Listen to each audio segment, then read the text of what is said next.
Chapter 189, Body Function Verification. I moved to the lower layer with transfer. In front of me is the three Earth Dragons, Kaguna, Giri, and Fuito. As I check them with appraisal, their level never rise. There's almost no growth in the status too. Only 2 or 3 status rose by 1. Although a lot of days have passed since the time I checked them, they only grow to that extent. Oh, they're still alive. My bad. Last episode I thought they were dead. She just said meat, so there's no change in the skills at all. Rather than saying that the Earth Dragons grow as slow, my growth rate might be abnormal. Although I thought that I don't have any other cheat-like skill other than Idaten, it might be quite a cheat in growth.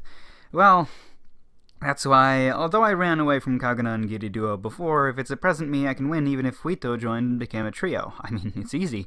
The main reason why I ran away from these guys before is because I lack of firepower and defensive ability. I lack of firepower and I hardly inflict any damage to Kaguna. Because I lack of defensive ability and that it's dangerous to even receive one hit, I'm forced to retreat.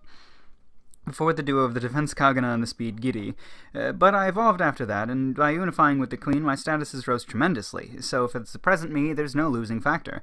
That's why I won't use magic this time, and I think that I will fight against the 3 Earth Dragons in hand-to-hand combat. It's not that I'm underestimating them. My present body that evolved into the Arachne is different from the complete spider type.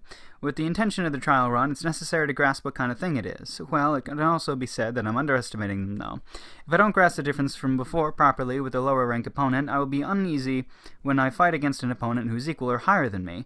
In order to evade that, I must verify the Arachne's body in combat properly. Then, there were only these 3 Earth Dragons. The Earth Dragons in the bottom layer are fighting against the Demon King. The Demon King is out of question. As for the other small fries, the opponents will die before I try it. Although the Water Dragon is worthy as an opponent, because it's a fight at this special environment called the Sea, it's not suitable for verification.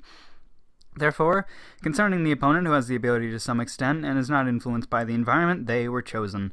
The Earth Dragon stopped moving as having bewildered by me who transferred, and then get in a fighting stance like having prepared in the end.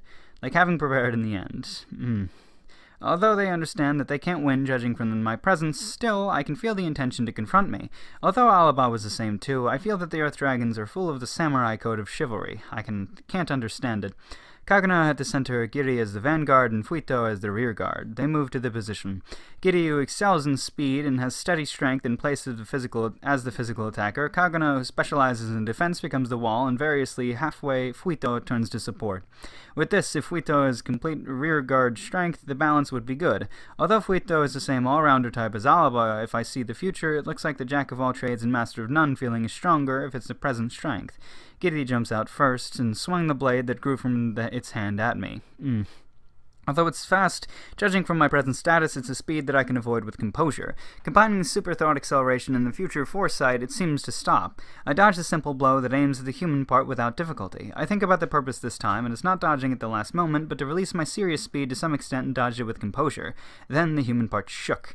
Oh, the body's pulled on contrary to the direction of the movement and accelerated movement, and it's shook by the reaction at the same time as stopping. Ugh, this is unpleasant. This is no use if I don't straddle properly when moving. Failure. Kaguna's breath approaches me, who's reflecting. This time, I moved by putting power to the part where the human and the spider is connected. I was able to move properly this time without the body shaking, although I stretched both hands sideways to keep balance on the occasion. From the feeling just now, it seems that I can keep the balance even if I don't do it. Giri catches up with me desperately and attacks. Giri's speed is 4,123. Can't be compared with the monsters everywhere, but I can't catch up with my speed. That's 1-digit difference. I draw the approaching blade at the very limit this time and evade it. No problem. The return sword that aims at the neck of the human part is dodged just by having the human part to bend down. The human part is considerably flexible. Although I don't know whether it's the same level as a ballet or gymnast, it seems that the body is soft and can move without any inconvenience in the spider body. If I feel like it, I can make the human body to lie on the spider body looking upward. If it's that condition, it seems that I can move the body similar to the complete spider body. Well, that will kill the advantage as the Arachne. I stop Giri's blade with the hand, the so-called serious catching the sword with bare hands. I just entrust to the power and break the blade. I produce threads from the fingertip and entwine Giri that stops moving like being surprised. I swing Giri that was not able to move and throw it. Throwing it to Kaguna. The 2 dragons clash with each other like being entangled and fall over. I approach Fuito that can't do anything so far before the 2 dragons revive. The immature dragon can't react to my speed, and the spear hand pierces the body deeply. Spear hand has the offensive ability and to even penetrate the scale and inflict damage. Further from there, I produce threads in Fuito's body. The threads destroy Fuito from the inside, from the body, and take the life. This is nasty. It's convenient. Giri, who struggles without being able to break out of the threads, and Kagana, who gets up. I widen the threads around Kagana. I pull the threads that has a slash attribute as it is. Ugh, hard. As expected of a defense specialized. But that's only a little hard, as the threads cut the scale slowly, reaches the flesh, and finally Kagana's body was cut up. I knock down the remaining Giri that can't move with a fist. 1, 2, punch. Right straight. Hook. It died when I realized it. Conclusion. When there's a hand, it's convenient in various ways. I was able to discover the fault that I might straddle when moving with full power, so it was a very significant verification result.